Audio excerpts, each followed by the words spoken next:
የቤተ ክርስቲያን አጥር እየተሳለመ እየሳመ ስለዚህ አጥር አምላኪ ነው ማለት ነው። እሱ በዛ ትርጓሜ ከተከሄደ ለምን ትስሙታላችሁ? ካዕባን ሳሙ ሚል ሸሪዓዊ መረጃም የለንም ከመነሻው። እኛ ምን ስመው ሐጀሩል አስወድን ነው። ሐጀሩል አስወድ ጥቁሩ ድንጋይን ነው። መጀመሪያ ይሄን ይረዱ፣ ካዕባን ሳይሆን። ለምንድን ነው እሱስ ቢሆን የሚሳመው ከተባለ መጀመሪያ ስለ ድንጋዩ እወቁ ነው።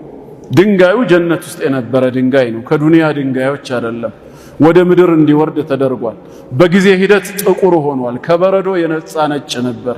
ምን አጠቆረው ሲባል ፈሰወደትሁ ኸጣየል በሸር፣ የሰዎች የኃጢአት መብዛት ምልክት እንዲሆን ነው የጠቆረው።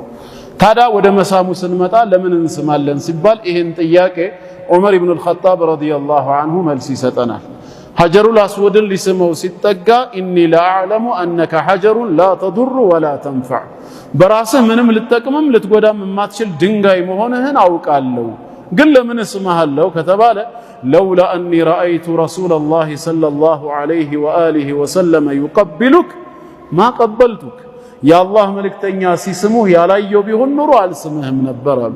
አንደኛው የመሳሙ ሚስጥር ኢቅቲዳአን ቢነቢይ ሰለላሁ ዐለይሂ ወሰለም የእሳቸውን ፈለግ ለመከተል ነው። ሳኒየን ደግሞ ያ ድንጋይ በመሳሙ ሱናቸውን ከተከተልን ነገ የውሙል ቂያማ አላህ ኃጢአታችንን እንዲያብስልን በሚል ንያ ነው። አኺረን ለነሱ ምንሰጣቸው መልስ ሐጀረል አስወድን መሳም ማምለክ ነው ያለው ማን ነው ነው ጥያቄው። መሳም የመውደድ የማክበር መግለጫ እንጂ የማምለክ መግለጫ አይደለም። ዋንጫን የበላ ያሸነፈ ቡድን አንበሉ ዋንጫውን ተቀብሎ ምን ያደርገዋል? ያመልከዋል ብሎ መሳም ማምለክ ከሆነ ወይ ለረጅም ዘመን ሲናፍቅ የነበረውን ወዳጁን የተገናኙ ጊዜ እቅፍ አድርጎ አንቋረን ለሚስመው ምንድነው መሳም ትርጉሙ ቢባል መውደድና ማክበርን መግለጫ ነው፣ ማምለክን ማሳያ አይደለም።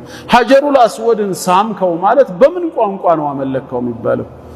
የቤተ ክርስቲያን አጥር እየተሳለመ እየሳመ ስለዚህ አጥር አምላኪ ነው ማለት ነው። እሱ በዛ ትርጓሜ ከተከሄደ መሳም መክበርን ማክበርን መውደድን እንጂ ማምለክን አይገልጽም ነው። ወላሁ አዕለም። ግልጽ